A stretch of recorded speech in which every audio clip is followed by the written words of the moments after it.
Hello बच्चों, मैं मीनाक्षी आप सबका मीनाक्षी नेवारे ट्यूशन सेंटर में आपका स्वागत करती हूँ। आज हम करेंगे इलेक्ट्रोस्टैटिक्स का new topic columns law. Columns law हम फोर्स के रिगार्डिंग पढ़ रहे हैं, दो इलेक्ट्रिकल चार्जेस के बीच का फोर्स पढ़ रहे हैं। आज के हमारे कोर्सेज में रहेगा कॉलम्स लॉ का एक normal derivation, what is columns law, हम उसके प्रिंसिपल लिखेंगे और उसका डेरिवेशन करेंगे। उसके बाद हम पढ़ेंगे उस पर यूनिट वेक्टर यानी कि फोर्स का डायरेक्शन, हम पढ़ेंगे फोर्स का डायरेक्शन और उसके बाद हम पढ़ेंगे पोजीशन वेक्टर। ओके, हम पोजीशन वेक्टर पढ़ने के बाद में हम थोड़ा सा और एक स्टेप जो फोर्स यूज हो रहा है उसके बीच में हम पढ़ेंगे सेंट्रल फोर्स पढ़ेंगे, ठीक है, पॉइंट ऑफ सेंट्रल फोर्स पढ़ेंगे। और उसके बाद एक और एक पढ़ेंगे हम, इसको पढ़ने के साथ साथ में व्हाट इज इट, यहाँ पे दो चार्जेस यूज हो रहे हैं, अब हम मल्टी चार्जेस के बीच में फोर्सेस पढ़ेंगे, प्रिंसिपल ऑफ सुपरपोजिशन। ओके, तो अब हम चालू कर रहे हैं कॉलम्स लॉ। कॉलम्स लॉ का प्रिंसिपल पहले से मैंने आप लोगों के लिए लिख के रख दिया है, बट इस प्रिंसिपल को आप लोग राइट डाउन करेंगे और इसके बाद में हम यहाँ पे डेरिवेशन करेंगे। इस प्रिंसिपल को करने से पहले मैं आप लोगों को बताती हूँ कॉलम्स ने किस कंडीशंस में अपने लॉ बनाए। पहला कंडीशन उसने रखा था, उसने दो पार्टिकल्स लिए थे, इसमें से उसने एक पार्टिकल्स को चार्ज पार्टिकल्स लिया था। आप ये सोच लीजिए कि आप खुद एक प्रैक्टिकल कर रहे हैं और आप फाइंड कर रहे हैं कि कॉलम्स लॉ क्या है। उसने एक चार्ज पार्टिकल लिया, हमने इसके पहले वाले पार्ट में पढ़ा है मेथड ऑफ चार्जिंग, 3 मेथड्स पढ़ा है फ्रिक्शन, इंडक्शन एंड कंडक्शन। उसने चार्ज पार्टिकल से एक अनचार्ज पार्टिकल को चार्ज किया, ये एक अनचार्ज पार्टिकल से, ओके, उसने चार्ज पार्टिकल से एक अनचार्ज पार्टिकल को चार्ज किया। इसके पास जितना भी टोटल चार्ज था, पार्टिकल Q1 के पास में जितना भी टोटल चार्ज था, उसने Q1 ने अपना हाफ चार्ज Q2 को दे दिया। क्या हुआ, Q1 से Q2 को चार्ज किए, Q1 के पास था कंप्लीट Q चार्ज, ठीक, लेकिन अब उसने अपना एक चार्ज Q2 को दे दिया, तो टोटल चार्ज क्या हो गया, इसके पास बच गया आधा और इसके पास बच गया आधा, यानी एक जन के पास क्या हो गया, हाफ हाफ हो गया, ठीक है, एक एक जन के पास कितना कितना हो गया, इसके पास हाफ हाफ चार्ज हो गया, ठीक, यहां तक आप लोगों को समझ में आया। हमने अभी ले लिया चार्ज पार्टिकल्स। सेकंड, उसने चार्ज पार्टिकल्स के बीच में एक डिफरेंस रखा, एक डिस्टेंस रखा, उसको R से रिप्रेजेंट किया। चार्ज पार्टिकल्स के बीच में उसने डिस्टेंस रखा और उस डिस्टेंस को उसने R नाम दिया, ठीक है। अब चार्ज पार्टिकल्स ऐसा ना लेके उसने लिया यहाँ रेडियस से, ये चार्ज पार्टिकल का रेडियस है, ये दूसरे चार्ज पार्टिकल्स में इसे Q1 लिखती हूँ, Q1 एंड Q2, ठीक, और इसके बीच का जो डिफरेंस था वो उसने लिया R, ठीक है। अब कूलम्ब की पहली कंडीशन क्या थी, जब वो इसको प्रैक्टिकल करने जा रहा था, उसका पहला कंडीशन था एयर नहीं चाहिए, यानी कि क्या चाहिए, वैक्यूम। वंस अगेन आप लोग याद रखिए, कॉलम्स किस कंडीशन में किया गया, कॉलम्स के प्रैक्टिकल किस कंडीशन में हुए, जो कॉलम लॉ बना है वो वैक्यूम में बना है। सेकंड, पहला वैक्यूम हो गया। सेकंड, उसका जो पार्टिकल्स था उसका रेडियस, उसके पार्टिकल्स का रेडियस इस टोटल डिस्टेंस से बहुत छोटा था, एक पॉइंट के बराबर। फिर से एक बार, हमारा जो पार्टिकल्स था, चार्ज पार्टिकल्स, वो एक पॉइंट से भी छोटा बहुत छोटा पॉइंट था और जो बीच का डिस्टेंस था वो बहुत बड़ा था। इस कंडीशन में उसने अपने इस पार्टिकल्स का नाम रखा पॉइंट चार्ज। फर्स्ट था वैक्यूम, सेकंड था पॉइंट चार्ज, जो कि एक पॉइंट के बराबर था, ठीक है। दो कंडीशन हमको मिल गई। अब उसने तीसरा कंडीशन रखा कि ये जो बीच का डिस्टेंस है वो एक स्ट्रेट लाइन रहेगा, zigzag नहीं रहेगा। बच्चों फिर से एक बार आप तीनों कंडीशंस को अच्छे से याद करिए। क्या रहेगा? पहला वैक्यूम रहेगा, दूसरा जो चार्ज रहेगा वो पॉइंट चार्ज रहेगा, और तीसरा जो आर डिस्टेंस लिया है हमने वो एक स्ट्रेट लाइन में रहेगा। ठीक है, अब कॉलम क्या करते हैं? अब कॉलम क्या करते हैं कि कॉलम प्रैक्टिकल करना चालू करते हैं। कॉलम ने प्रैक्टिकल करना चालू किया। कॉलम ने अपने प्रैक्टिकल में Q का जो वैल्यू रखा, Q/2 क्यों रखा? चार्जेस उसने बराबर दो पोर्शन में बांट दिया था, क्योंकि उसने पहले बार में अपने पार्टिकल्स को अनचार्ज लिया था। अब प्रैक्टिकल हुआ, उसने पहले आर डिस्टेंस थोड़ा सा लिया, फिर नेक्स्ट टाइम थोड़ा आर डिस्टेंस दूसरा लिया, फिर थर्ड टाइम थोड़ा आर डिस्टेंस तीसरा लिया, और उसके बाद में उसने उसे फाइंड किया कि उसके वैल्यूज क्या मिल रहे हैं। अब उसने वापस से कुछ चेंजेस किया, उसने Q1, Q2 और बहुत सारे चार्जेस भी लेके प्रैक्टिकल किए, लेकिन फिलहाल जो हम फाइंड कर रहे हैं वो Q1 और Q2 को बीच में कर रहे हैं। उन्होंने कुछ मल्टी चार्जेस भी लेके प्रैक्टिकल किए, Q/4 लेके।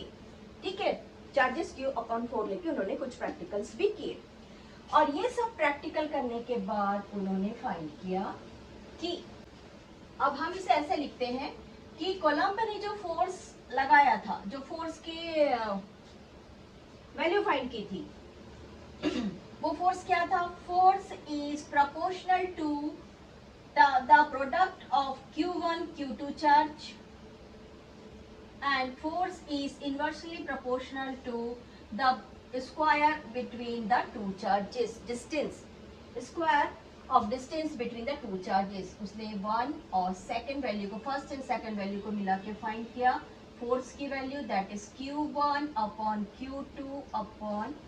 Q1 multiplied by Q2 upon R square. Naturally यहाँ पर प्रोपोर्शनल साइन था, तो उसने वहां पर एक कांस्टेंट ऑफ प्रोपोर्शन लेकर आया, दैट इज नोन एज के, कांस्टेंट ऑफ प्रोपोर्शन, और उसका फॉर्मूला। अब हमारे पास आता है कांस्टेंट ऑफ प्रोपोर्शन का वैल्यू फाइंड करना। कांस्टेंट ऑफ प्रोपोर्शन को उसने रखा 1/4 पाई साइन ऑफ naught multiplied Q1 Q2 upon square of distance. आप लोग को यहाँ पर साइन ऑफ नॉट पहली बार देखने के लिए मिला। साइन ऑफ naught is the value of permittivity of free space. Free space में परमिटिविटी को E0 से रिप्रेजेंट किया जाता है, और E0 की वैल्यू उन्होंने दी थी E0 equals to 8.854 multiplied 10⁻⁻²। Naturally E find कर रहा है, इट मीन्स यहाँ से फोर्स भी निकला है, और यहाँ पे Q1 Q2 है तो कुलम्ब 2 टाइम्स हो गया, कुलम्ब 2 टाइम्स आ गया। फोर्स कितने बार है? फोर्स एक बार है, और अपोजिट डायरेक्शन में है तो -1, और यहाँ पर R है तो R उसके फेवर में रहेगा, दैट इज दिस वन।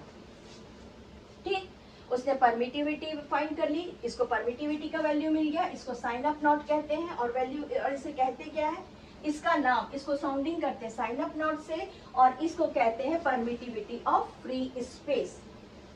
अब E की वैल्यू को जब उसने इस फॉर्मूला में रख दिया, E की वैल्यू को इस फॉर्मूला में रख दिया, 4 पाई की वैल्यू रख दिया, उस कंडीशन में फोर्स के इक्वल्स टू, और साथ में उसने क्या रखा? Coulomb, Q1 equals to 1 coulomb रख दिया, Q2 इक्वल्स टू 1 कोलम्ब रख दिया, डिस्टेंस जो है वो 1 मीटर रख दिया।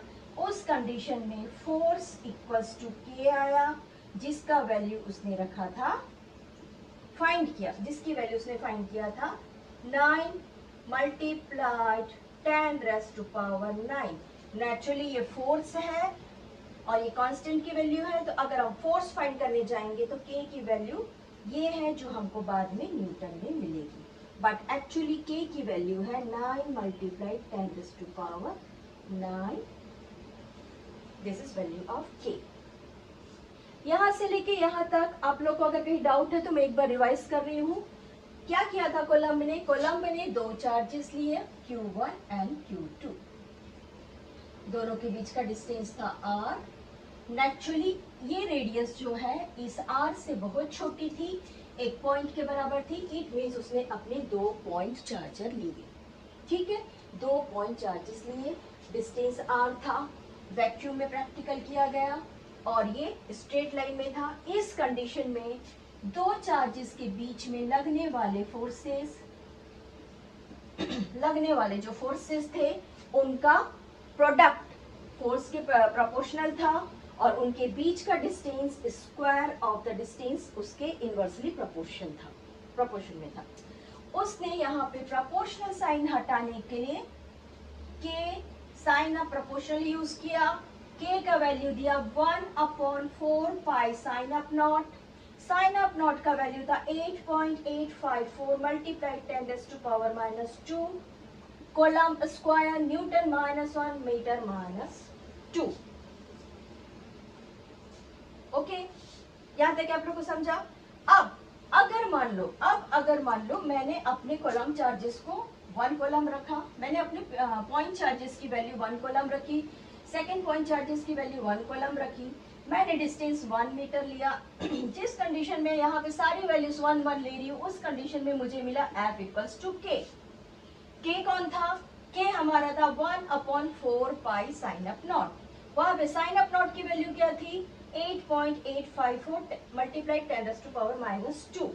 साइन ऑफ नॉट की वैल्यू रखने पर 4 पाई से मल्टीप्लाई करने पर K की वैल्यू आती है 9 मल्टीप्लाइड 10⁻⁻, पॉजिटिव 9। K की वैल्यू कभी नेगेटिव नहीं हो सकती क्योंकि हम हमेशा कांस्टेंट को पॉजिटिव ही मानते हैं, कांस्टेंट्स को हम आर्बिट्रेरी मानते हैं। आर्बिट्रेरी मालूम है? आर्बिट्रेरी सेंटर पॉइंट जिसके चारों तरफ 360 डिग्री की वैल्यू है, जो स्पेस में फ्री पड़ा है, जो स्पेस में कहीं पर भी पड़ा, दैट इज आर्बिट्रेरी। स्पेस क्या है? स्पेस 3 कोऑर्डिनेट से बना है। ठीक है, यहाँ पर अगर कोई एक पॉइंट है तो वो एक पॉइंट अकेला अगर कहीं पे पड़ा है कोई एक पॉइंट तो उसको हम बोलते हैं आर्बिट्रेरी। और हमारा के कांस्टेंट जो है वो एक आर्बिट्रेरी होता है और हमेशा के जो होता है वो पॉजिटिव होता है। के हमेशा कैसा होता है? के हमेशा पॉजिटिव ही होता है। कांस्टेंट के नहीं, कांस्टेंट बोलेंगे, कांस्टेंट हमेशा पॉजिटिव ही होता है। उस कंडीशन में फोर्स की वैल्यू हमको मिलती है 9 मल्टीप्लाई 10⁻⁹। ये था हमारा कोलम्ब लॉ। ठीक है, आप लोग को फ्रेश करके लिख के चाहिए, write down.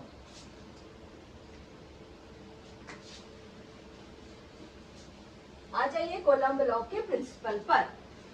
Coulomb measured the forces between 2 point charges and found that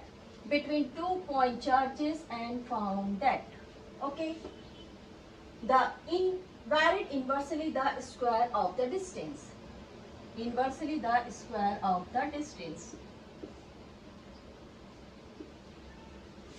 between these two charges was directly proportional to the product of the magnitude of the two charges and acted along the line joining the two charges. Okay. अब हम कर रहे हैं इसको systematically coulomb law का पूरा question attempt करना। अगर आपके पास एक क्वेश्चन आता है कि एक्सप्लेन द कोलम्ब लॉ तो नेचुरली आप उसे सिस्टमैटिक अटेम्प्ट करेंगे। तो अब हम लिखने जा रहे हैं इसको सिस्टमैटिकली। इफ 2 पॉइंट चार्जेस आप लोग को रिमाइंड में आया, दिमाग में आया? Q1, Q2 are separated by distance R। उस कंडीशंस में अप्लाइड फोर्स जो है proportional to Q1 and Q2, product of Q1 Q2, applied force is the inversely proportion of the distance, square of distance by 0.1 and 0.2 by 1 and 2.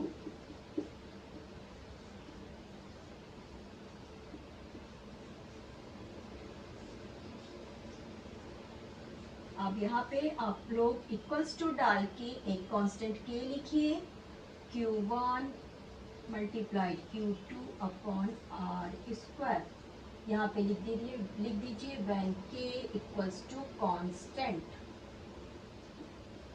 when their value of k equals to 1 upon 4 pi साइन ऑफ naught. ठीक है, ये आप हमने यहाँ पे लिख दिया, इसको हम यहाँ भी लिख सकते हैं, हम इसको यहाँ पे भी लिख सकते हैं। तो हम लिख देते हैं f equals to 1 upon 4 pi साइन ऑफ naught multiplied Q1 Q2 upon R square साइन ऑफ नॉट इक्वल्स टू क्या है, याद आया आप लोग को, परमिटिविटी ऑफ फ्री स्पेस।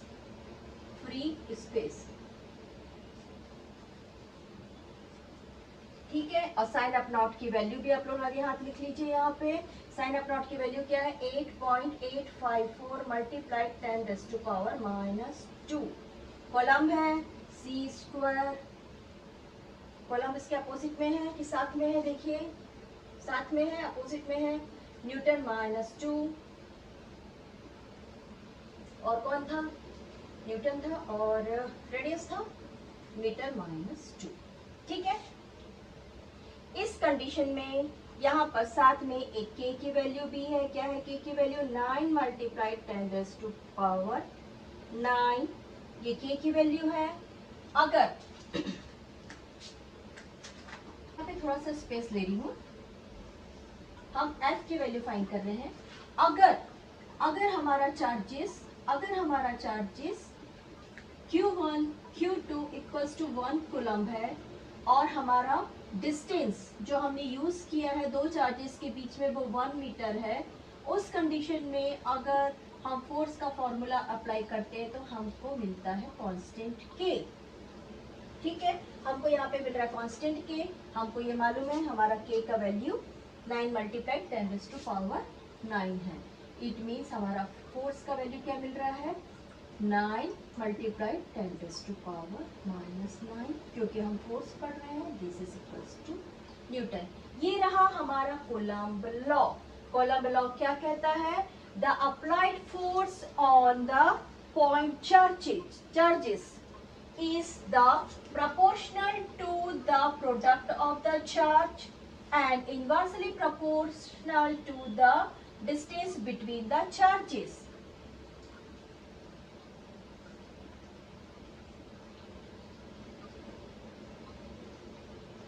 हमारा कूलम्ब लॉ बोल रहा है कि यहाँ पर प्रोपोर्शनल है फोर्स के, इनका प्रोडक्शन, और यहाँ पे इनवर्सली प्रोपोर्शनल है, इनवर्सली प्रोपोर्शन है उसके स्क्वायर के डिस्टेंस में। ये रहा हमारा कूलम्ब लॉ का प्रिंसिपल। हमने वहां पर कूलम्ब लॉ के प्रिंसिपल को लिख दिया। लिखने के बाद हमको पता चलता है प्रोपोर्शनलिटी का साइन हटाना है। हमने प्रोपोर्शनलिटी का साइन हटाया, दैट इज k। k की वैल्यू 1/4 पाई साइन ऑफ नॉट। साइन ऑफ नॉट को हम क्या बोलते हैं, परमिटिविटी ऑफ फ्री स्पेस। हमने उसकी वैल्यू यहाँ पे फाइंड थी, उसको लिख दी। देन हमारे पास में k की वैल्यू भी फाइंड की गई, उसको हमने यहाँ पे लिख दिया। और फाइनली हमने जब अपने चार्जेस को 1 कूलम्ब और 1 मीटर में लिखा तो उस कंडीशन में हमारा जो अप्लाइड फोर्स था वो 9 मल्टीप्लाइड 10⁻⁹ न्यूटन मिला। ये रहा हमारा कूलम्ब का फोर्स का लॉ। अब हम पढ़ेंगे इसके वेक्टर साइन। आप लोग को एक चीज बताना चाहती हूँ कि हम जो ये पढ़ रहे हैं पूरा, हम कूलम्ब लॉ पढ़ रहे हैं, इसमें हमने चार्ज यूज किया है, charge Q1 and Q2। Charge एक स्केलर क्वांटिटी है, तो हम चार्ज के लिए यहाँ पर वेक्टर फॉर्म नहीं पढ़ रहे हैं, हम वेक्टर फॉर्म पढ़ रहे हैं फोर्स के लिए, क्योंकि फोर्स एक वेक्टर क्वांटिटी है। आप लोगों ने 11th में फिजिकल क्वांटिटी के पढ़ने के समय 2 सोर्स पढ़े थे, स्केलर एंड वेक्टर। वेक्टर में हम यहाँ पे 3 प्रिंसिपल्स पढ़ेंगे, वेक्टर के 3 लॉज पढ़ेंगे। पहला पढ़ेंगे हम यूनिट वेक्टर, याद आया होगा थोड़ा आप लोगों को, एक फुल वेक्टर पढ़ा था आप लोगों ने, तो हम फुल वेक्टर फॉर्म भी पढ़ेंगे। साथ में हम पढ़ेंगे डिस्प्लेसमेंट पोजीशन वेक्टर्स की। हमारा वेक्टर कौन है यहाँ पे, वंस अगेन हमारा वेक्टर है फोर्स, और लेकिन हम फोर्स किस डायरेक्शन में लग रहा है, हम उस डायरेक्शन को पढ़ रहे हैं। रिमेंबर, फोर्स के डायरेक्शन, फोर्स का डिस्प्लेसमेंट जो है, चार्जेस का डिस्प्लेसमेंट है, डिस्टेंस है, हम उसे पढ़ने जा रहे हैं। तो अब हमारा इसके बाद नेक्स्ट टॉपिक रहेगा यूनिट वेक्टर में कॉलम लॉ को रिप्रेजेंट करना। उसमें हम यही करेंगे, जैसे हमारा क्वेश्चन बदल जाता है columns law in the form of unit vector, जैसे हमारा यहाँ पर क्वेश्चन बदल जाता है कि कॉलम्स के लॉ को आप यूनिट वेक्टर के फॉर्म में रिप्रेजेंट करिए। आपको लॉ ऐसा ही लिखना है, लॉ के लिए कोई चेंजेस नहीं है, लॉ यही रहेगा। यहाँ से हमारा चेंजेस चालू हो जाता है कि हमारा जो कोलम्ब लॉ का जो फोर्स है वो वेक्टर साइन के साथ आ जाएगा। ये जो हमारा कोलम्ब लॉ का फोर्स है अब ये वेक्टर साइन में आ गया, ठीक है। वेक्टर साइन में आने के बाद हमारा डायरेक्शन चालू हो जाता है। हमारे पास दो चार्जेस थे, Q1 और दूसरा चार्जेस था हमारे पास में Q2, ठीक। अभी मैं डिस्टेंस R के बारे में नहीं बात कर रही हूँ, मैं बात कर रही हूँ चार्जेस के बारे में कि एक चार्ज ने दूसरे को अपने तरफ अट्रैक्ट किया, या एक चार्ज ने पॉजिटिव, सपोज टू भी दोनों भी पॉजिटिव है तो दोनों के बीच में रिपल्शन होना चालू हो गया। दोनों भी एक दूसरे से विरोध में जाने के लिए दोनों पास पास थे, दोनों पास पास थे और दोनों एक दूसरे से विरोध जाने में तैयार होने लगे, ठीक है।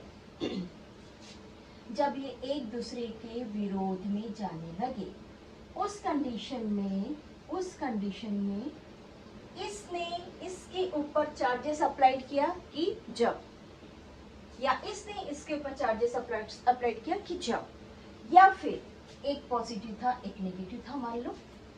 अभी हम पॉजिटिव नेगेटिव नहीं पढ़ेंगे, हम रिपल्शन के ऊपर ही पढ़ रहे हैं, लेकिन तो दोनों के बीच में अट्रैक्शन रहेगा। बट अभी हम रिपल्शन पढ़ रहे हैं इसलिए मैं रिपल्शन के लिए ही आपको बताऊंगी। इस कंडीशन में फोर्स, पहला फोर्स किसने लगाया, पहला फोर्स लगाया Q1 ने Q2 पर, नहीं, Q1 पर अप्लाइड फोर्स, Q1 पर Q2 ने अप्लाई किया अपना फोर्स, ठीक है। अब Q1 पर किसने अप्लाइड किया, Q2 ने फोर्स अप्लाई किया। अब आ जाइए R पर। अब हमारा R का वेक्टर किस तरफ जा रहा है, R का वेक्टर जा रहा है हमारा 2 से लेके 1 तक। याद से, ठीक से, कंसंट्रेशन से, बच्चे बहुत यहाँ पर मिस्टेक्स करते हैं, याद से ठीक से करिए। Q1 पे फोर्स लगाया Q2 ने, Q1 पे फोर्स लगाया Q2 ने, force applied on charges 1 due to Q2। Now उस कंडीशन में हमारा वेक्टर का डायरेक्शन क्या रहेगा, वेक्टर का डायरेक्शन रहेगा चार्ज नंबर 2 से चार्ज नंबर 1 तक।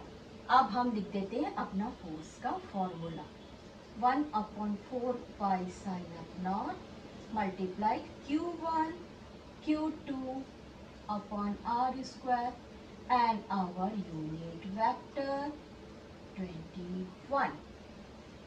अब हमारा सेकेंड फोर्स, अब Q2 पर Q1 ने फोर्स अप्लाइड किया। लुक, Q2 पर फोर्स Q1 ने अप्लाइड किया, वेक्टर साइन नहीं भूलना है बच्चों, और हमारा फॉर्मूला रहा 4 पाई साइन ऑफ not Q1 upon Q2 upon R square multiplied by. इस कंडीशन में फिर से देखिए हमारा वेक्टर कहाँ से कहाँ जा रहा है। हमारा वेक्टर Q1 से लेकर Q2 तक जा रहा है, तो ये रहा हमारा यूनिट वेक्टर, ठीक है। यहाँ तक आप लोग को समझ में आ गया, आई होप। यही आप लोग को वेक्टर फॉर्म में, यूनिट वेक्टर के फॉर्म में आपको यही दोनों को लिखना है। यूनिट वेक्टर के फॉर्म में आपको इन्हीं दोनों चीजों को लिखना है। दैट्स ऑल यूनिट वेक्टर का फॉर्म।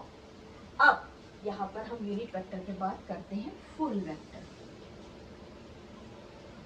क्या किसी बच्चे को फुल वेक्टर याद है? फर्स्ट ऑफ ऑल हम फुल वेक्टर को लिखते हैं डार्क साइन से। थोड़ा सा किसी को याद आ गया होगा? हम फुल वेक्टर को लिखते हैं डार्क साइन से। और फुल वेक्टर का फॉर्मूला क्या है? मैग्नीट्यूड ऑफ वेक्टर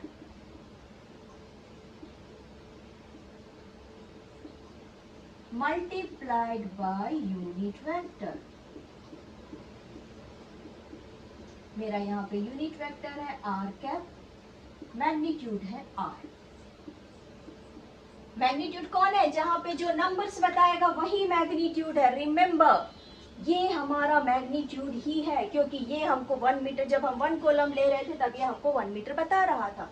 तो मैग्नीट्यूड कौन था हमारा? ये वाला मैग्नीट्यूड था। ठीक है, अब हमने निकाल लिया, यूनिट वेक्टर हमको दिया हुआ है। अब हम फाइंड कर रहे हैं आर के फॉर्म में। तो यूनिट वेक्टर हम यहाँ पे लिख चुके हैं, तो हमारा यूनिट वेक्टर क्या हो जाएगा? R unit vector equals to full vector upon magnitude. Clear? ये हमने अभी फाइंड किया। ये हमारा फॉर्मूला, इसको उठा के हम यहाँ पर रख देंगे। अब आई होप आप लोग इसको लिख लिए हैं। प्लीज इसे जल्दी से लिख लीजिए। और मैं इसको उठाकर इस जगह पर रख रही हूँ। हम क्या पढ़ रहे हैं? हम पढ़ रहे हैं full vector form of columns law. हम क्या पढ़ रहे हैं? Full vector form of columns law. ठीक, कंडीशन सेम रहेगी।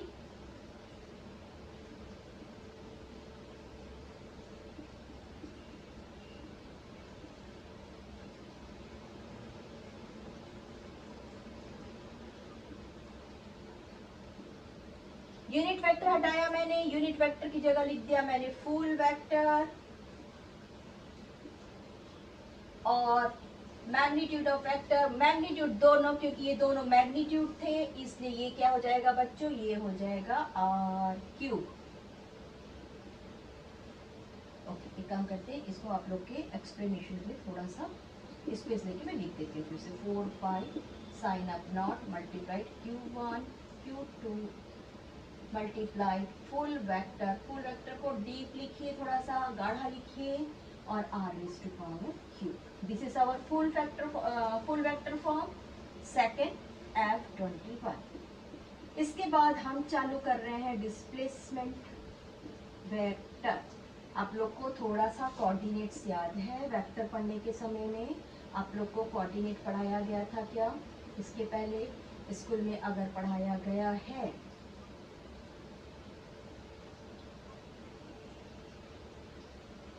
हम एक एपिसोड वेक्टर के ऊपर भी, एक पार्ट पूरा एक वेक्टर के ऊपर भी बनाएंगे। Q1 Q2 upon R cube, magnitude multiply R full vector. ठीक है, हमने 2 चीजें पढ़ ली बच्चों। I have written full vector, यहाँ पे हमने पढ़ा अभी फुल वेक्टर फॉर्म, और हमने यहाँ पे पढ़ा यूनिट वेक्टर फॉर्म। ये हमारा यूनिट वेक्टर फॉर्म था, ये हमारा यूनिट वेक्टर था, ये यूनिट वेक्टर था। ओके, यूनिट वेक्टर लिखने का मेथड आप लोग को आई होप आ गया होगा। फुल वेक्टर के लिए मैंने आप लोग को बताया है फुल वेक्टर क्या है। अगर आप लोग को लिखना है तो आप लोग लिख सकते हैं full vector equals to magnitude of vector multiplied by unit vector. This is our formula. इस फॉर्मूला को तोड़ मरोड़ के हमने यहाँ पर यूनिट वेक्टर की जगह रख दिया, और हमने 2 चीजें फाइंड की।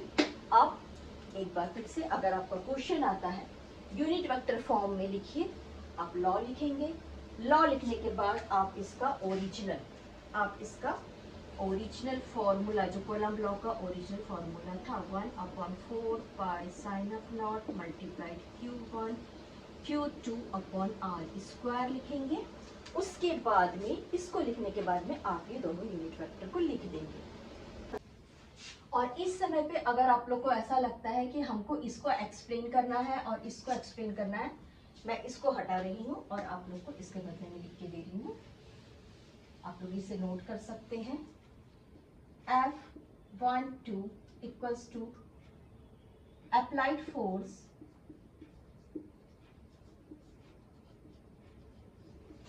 ऑन, फर्स्ट नंबर को पहले लिखेंगे Q1 charge due to Q2 charge, F21 applied force,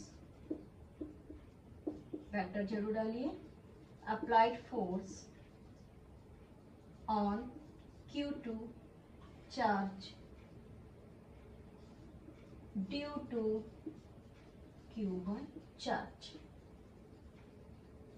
आप यूनिट वेक्टर का फॉर्म लिखिए,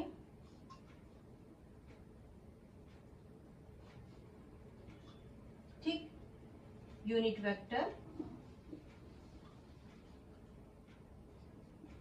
पॉइंटिंग फ्रॉम, यहां पे कौन सा लिखेंगे, किससे किसकी तरफ जाएगा, pointing from 2 to 1, pointing from Q2 to Q1, unit vector 12, unit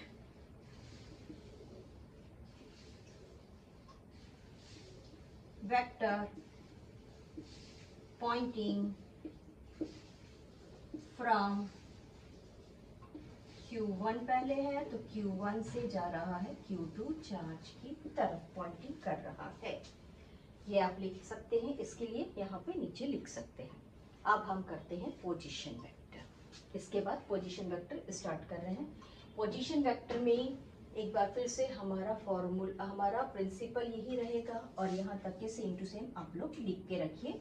हमारा क्वेश्चन क्या चालू हो रहा है, columns law in position vector. हम क्या कर रहे हैं बच्चों, हम कर रहे हैं पोजीशन वेक्टर में कॉलम्स लॉ। मैं इसे इरेज कर रही हूँ, अभी मैं इसे इरेज कर रही हूँ क्योंकि पोजीशन वेक्टर के लिए हमको कोऑर्डिनेट्स का फ्रेम बनाना पड़ेगा और हमारे आर के डायरेक्शंस को लिखना होगा। तो मैं इसे इरेज कर रही हूँ। आप लोग यहाँ तक के पोजीशन वेक्टर के लिए कंप्लीटली लिखेंगे, उसके बाद जो हम आगे पढ़ रहे हैं वो लिखेंगे, ठीक है। तो इसको मैं इरेज करती हूँ। हम स्टार्ट कर रहे हैं पोजीशन वेक्टर, है ना। पोजीशन वेक्टर के लिए मैं थोड़ा सा कोऑर्डिनेट्स तैयार कर लेती हूँ। ये हो गए हमारे कोऑर्डिनेट्स। कोऑर्डिनेट्स को इसको ऐसे जी, चलिए, ठीक है। ये हमारा एक्स कोऑर्डिनेट है, ये हमारा वाई कोऑर्डिनेट है और ये हमारा जेड कोऑर्डिनेट है। इस समय पे हमारे पास दो पॉइंट ऑब्जेक्ट है। हमारा एक पॉइंट ऑब्जेक्ट इस स्पेस पे है और दूसरा पॉइंट ऑब्जेक्ट हमारा इस जगह पर है, ठीक है। इसे थोड़ा दूर पे लिख दिया जाता है Q1 और इसको हम थोड़ा दूर पे लिख देते हैं Q2, ठीक है, ओके। फिर से एक बार हमने कोऑर्डिनेट्स बनाया, हमारे दो पॉइंट चार्जेस है, हम कॉलम लॉ कर रहे हैं, कॉलम लॉ का पोजीशन वेक्टर पढ़ रहे हैं, ठीक। उस कंडीशन में ये हमारे पास Q1 एक पॉइंट चार्ज है स्पेस में और Q2 हमारा दूसरा पॉइंट चार्ज है स्पेस में, और हमारा पोजीशन वेक्टर Q1 का नेचुरली हम 0 से ही लेंगे। स्पेस पे हम किसी भी चीज को एक पॉइंट को सेंटर करके उसे देखते हैं। स्पेस के लिए आप लोग को मालूम है, देखिए अगर मैं इसे देख रही हूं और मैं नॉर्थ की तरफ फेस की हूँ, नेचुरली आपने साउथ की तरफ फेस किया है। इसको देखने का हमारा नजरिया अलग रहता है, इसलिए हम सारी चीजों को, आप इस समय इस डायरेक्शन में देख रहे हैं और मैं इस डायरेक्शन में देख रही हूँ। इस स्पेस के नजरिए से हमने कोऑर्डिनेट्स रखा है। कोऑर्डिनेट्स पर हमारे दो पॉइंट्स है Q1 Q चार्ज और दोनों की डिस्टेंस यानी कि पोजीशन, पहले वाले को मैंने दिया R1 पोजीशन और दूसरे वाले पॉइंट चार्ज को दिया मैंने R2 पोजीशन। आप लोग को R1 R2 समझ में आया। हमने कहां से स्टार्ट किया, यहां से स्टार्ट किया और ये था A पर और ये था B पर, ओके। अब हमको एक मिल गया है OA इक्वल्स टू R1 और दूसरा मिल गया हमको OB इक्वल्स टू R2, ठीक है। हम क्या पढ़ रहे हैं, हम पढ़ रहे हैं force between the two charges. अब हमारा बीच पार्टिकल्स जो है हमारा बी पार्टिकल्स क्या करेगा, हमारा जो बी पार्टिकल्स है वो, हमारा बी पार्टिकल्स एक चार्ज अप्लाई करेगा इस डायरेक्शन में। हमारा एक वेक्टर क्या तैयार हुआ, हमारा एक वेक्टर तैयार हुआ OB प्लस BA। इस कंडीशन में हमारा जो रिजल्टेंट वेक्टर रहेगा, हमारा, आप लोग को कुछ याद आया ट्रायंगुलर लॉ, हमारा रिजल्टेंट वेक्टर कौन रहेगा, हमारा रिजल्टेंट वेक्टर रहेगा OA। ये कौन था, OB था R2 और OA था R1। ठीक, मैंने डिस्टेंस ऑफ फोर्स को, जब आप लोग को डिस्टेंस पढ़ा रही थी उस समय इसका नाम रखा था R। तो ये हो गया हमारा R। क्लियर? अब देखिए R कहां से कहां तक जा रहा है। हम अभी इसको पढ़ रहे हैं ना, हम अभी पोजीशन ऑफ B पढ़ रहे हैं। इस समय हमारा R कहां से कहां तक जा रहा है, Q2 से लेकर Q1 तक जा रहा है। This is 21। Same to same हम यहां से अभी पढ़ेंगे, लेकिन इस समय डायरेक्शन रहेगा ऐसा और इस समय डायरेक्शन रहेगा ऐसा। ये इसके लिए था और ये इसके लिए था। सॉरी, मैंने थोड़ा सा हल्का सा कर्व लिया है बताने के लिए। ठीक, इस कंडीशन में हमको क्या दिख रहा है, OA प्लस AB। हम वेक्टर पढ़ रहे हैं, हम वेक्टर पढ़ रहे हैं, हम वेक्टर पढ़ रहे हैं, vector vector vector vector. Okay,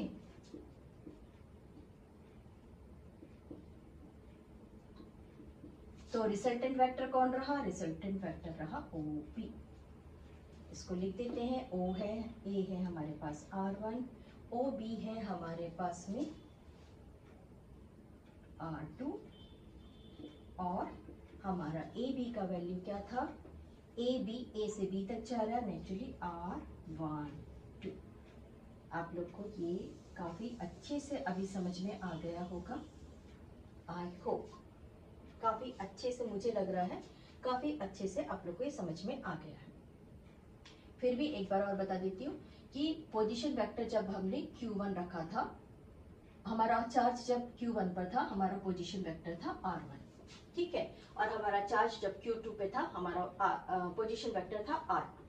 ठीक है, और हमने दोनों चार्जेस के बीच के डिस्टेंस को हमने रखा था R वेक्टर। हम वेक्टर पढ़ रहे हैं, हम दोनों चार्जेस के बीच में रखा था हमने R vector.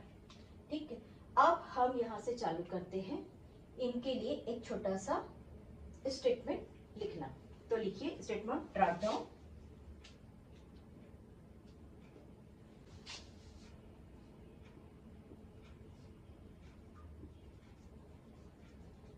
Suppose 2 point charges Q1 and Q2 are in the space and their position vector are, vectors are, our positions vector as usually OA equals to R1 and OB equals to R2। ठीक है, OB equals to R2 हमने ये लिख लिया। अब इस condition में हम एक चीज और फाइंड कर लेते हैं इसी से, कि हमारा रिजल्टेंट फैक्टर जो है, हमको चाहिए कौन है, हमको चाहिए ये चाहिए और हमको ये चाहिए।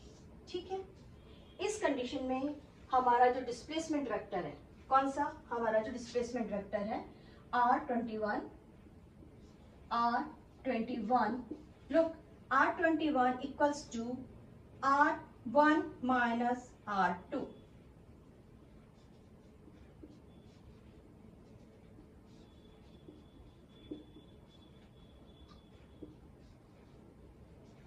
और अब हम इनको उठा के रख देते हैं अपने फोर्स के फॉर्मूला पे, 1/πr। हमारा फोर्स कहां से कहां है, 1 से लेके 2 तक अप्लाई हो रहा है। फोर्स हमारा कहाँ से 1 से अप्लाई हो रहा है ड्यू टू 2। इस कंडीशन में आपका पोजीशन वेक्टर क्या होना चाहिए, या हमारा पोजीशन वेक्टर, पार्टिकल्स का पोजीशन वेक्टर क्या होना चाहिए बताइए। क्योंकि ये भी पोजीशन वेक्टर है और ये भी वेक्टर है, नेचुरली यहाँ का हम ये जो मैग्नीट्यूड ले रहे हैं, हम जो आर मैग्नीट्यूड ले रहे हैं, हमारा आर मैग्नीट्यूड कितना है, जब हमारा फोर्स 1 और 2 है तो ये हमारा फोर्स है 2 1। 2 और 1 की वैल्यू क्या है R1 माइनस R2। इस कंडीशन में जब हम इसको मैग्नीट्यूड में स्विच करते हैं, हम जब इसको मैग्नीट्यूड की तरफ स्विच करते हैं तो यहाँ पर भी मैग्नीट्यूड की वैल्यू चेंज हो जाती है और ये हो जाता है 1/4 पाई R multiplied Q1 Q2 upon 21 की वैल्यू क्या थी R1 minus R2, R1 minus R2 का स्क्वायर। अब ये स्क्वायर लिखना है, क्या लिखना है बताइए, ये क्यूब है, ये क्यूब रहेगा क्योंकि ये फुल वेक्टर फॉर्म है बच्चों, तो ये रहेगा R1 माइनस R2। सबके ऊपर वेक्टर का साइन लगा दीजिए, ठीक है। अब इसका अपोजिट F21 1/4 पाई R multiplied Q1 upon Q2। अब ये उल्टा रहेगा R2 माइनस R1 का क्यूब, फुल वेक्टर है इसलिए क्यूब रहेगा R2 minus R1। This is our position vector form of coulomb law. I hope आप लोग को काफी अच्छे से समझ में आया होगा, और अगर नहीं समझ में आया है तो प्लीज मुझे बताइए, पॉइंट करिए, कमेंट करके बताइए, इसे जरूर से मैं आप लोग को आगे और बेहतरीन बताने की कोशिश करूंगी। इसके बाद मैंने आप लोग को शुरू में ही बताया था कि हम 2 पॉइंट और पढ़ने जा रहे हैं, विच आर दे, हम पढ़ेंगे सेंट्रल फोर्स और सुपरपोजिशन। ओके, इसको इरेज करते हैं, इसको इरेज करते हैं और चालू करते हैं सेंट्रल फोर्स। सुपरपोजिशन के केस में अभी मैंने आप लोग को एक छोटा सा फॉर्म में बताया था हम उसे कैसे करेंगे। इससे मैं बता रही हूँ कि मैं एक बार में एक एक पार्टिकल लेके आप लोग को बताती हूँ। एक्चुअली सुपरपोजिशन में जो हमारा एडिशन ऑफ चार्जेस रहता है वो पैरेललोग्राम के रूल को फॉलो करता है, वेक्टर्स ऑफ पैरेललोग्राम, ठीक है, उसके रूल को फॉलो करता है। बट अभी हम वेक्टर्स ऑफ पैरेललोग्राम के रूल में फॉलो ना करते हुए हम सिंपली सुपरपोजिशन प्रिंसिपल्स को, क्वेश्चन को अटेम्प्ट कर रहे हैं। अभी हम पैरेललोग्राम वेक्टर फॉर्म नहीं सॉर्ट आउट कर रहे हैं, हम सिंपल प्रिंसिपल ऑफ सुपरपोजिशन पढ़ रहे हैं। प्रिंसिपल ऑफ सुपरपोजिशन में मैंने एक पार्टिकल्स लिया, कोऑर्डिनेट्स के बीच में स्पेस में मेरा पहला पार्टिकल था Q1 और मेरा दूसरा पार्टिकल्स था Q2, और इसके लिए मैं लिख रही हूँ फोर्स का फॉर्मूला। मेरा पहला फोर्स का फॉर्मूला क्या आया, अगर Q2 Q1 पे फोर्स अप्लाई कर रहा है, ठीक है, Q2 Q1 पे फोर्स अप्लाई कर रहा है तो इसका फॉर्मूला हो गया 1/4 pi sign not multiplied Q1 Q2 upon magnitude of R। Vector form में मैग्नीट्यूड को नहीं लिख रही हूँ, यहाँ पर मैंने लिख दिया यूनिट वेक्टर। नेचुरली 1 और 2 है तो इसका अपोजिट रहेगा unit vector, direction unit vector का अपोजिट रहता है, ठीक। अब मेरा यहाँ पर सेकंड पार्टिकल से Q3 जो कि Q1 पर चार्ज अप्लाई कर रहा है, फोर्स अप्लाई कर रहा है, चार्ज नहीं फोर्स अप्लाई कर रहा है, दैट इज 3/1।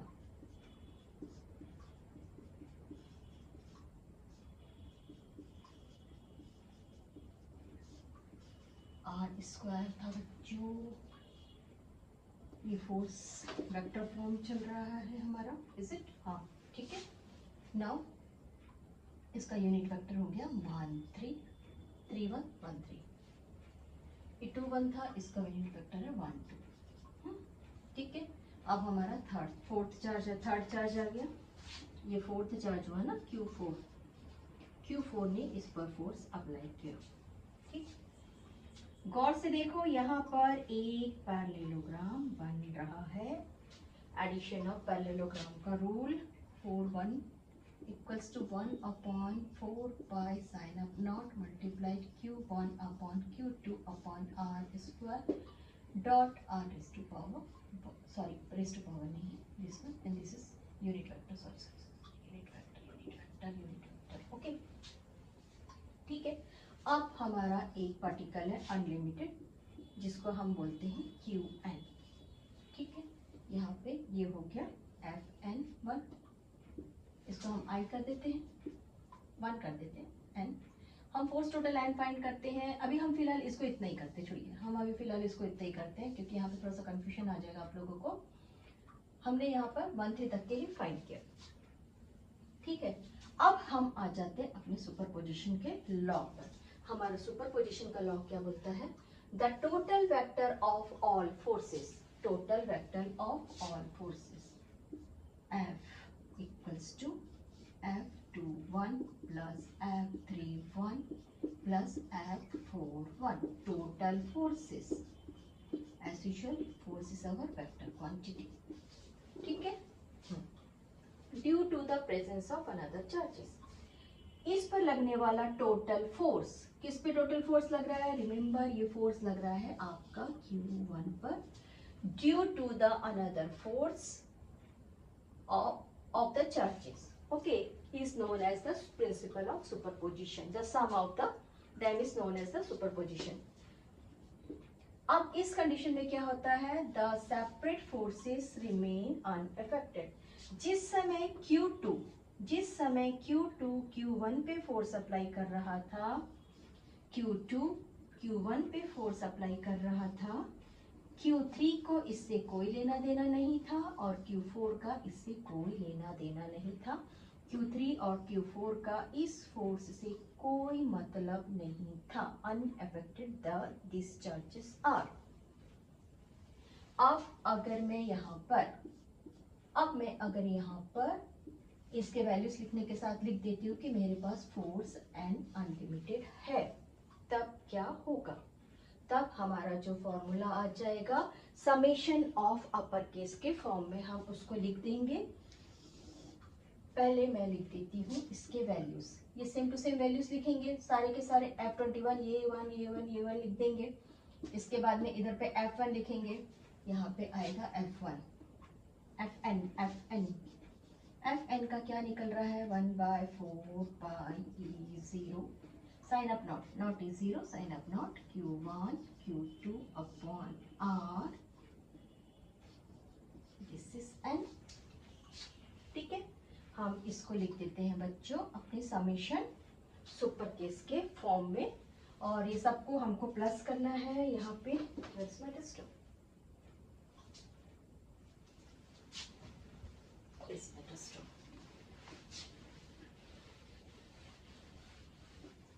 ठीक, हम इसको लिख देते हैं सम के फॉर्म में। 1/4 पाई साइन अप नॉट को मैंने कॉमन निकाल लिया, अंदर में आया Q1 Q2 upon R square, मैंने मैग्नीट्यूड लिया है यहाँ पर, रिमेंबर। और जब मुझे वेक्टर्स के फॉर्म पे जाना रहेगा तब मैं यहाँ पे क्या लिखूंगी? जब मुझे यहाँ वेक्टर के फॉर्म पे जाना रहेगा तो मैं लिख दूंगी Q1 Q2 नहीं है बच्चों, यहाँ पे ये था Q3 और ये था Q4। ओके, यहाँ पे था Qn चार्जेस चला जाएगा, ठीक है ना? तो ये जो मेरा क्या बोलना चाहिए इसे? यूनिट वेक्टर हो गया 1 2 plus Q1 Q2 upon R square multiplied R21 plus Q1 Q3 upon R square, unit second वाला क्या था? 1 3 था, 1 3 दैट इज R 1 4। ओके, जब जब इसे एफ एन के फॉर्म में लिखेंगे तो मैं इसे डायरेक्टली ही समेशन फॉर्म में लिख देती हूँ। हमारा फोर्स अप्लाइड हो रहा था एफ एन। ओके, हमारे पास था बेसिक, कौन था हमारे पास चार्ज, बेसिक चार्ज था हमारे पास Q1 4 पाई साइन ऑफ नॉट। यहाँ पे आ जाता है बच्चों हमारा summation form, write down total number हम कितना ले रहे हैं n। ओके, और ले रहे हैं I equals to which number, कितने चार्जेस है बच्चों बताइए, कितने चार्जेस है एक साथ काम कर रहे हैं, 2 चार्जेस काम कर रहे हैं, दैट इज 1/r²।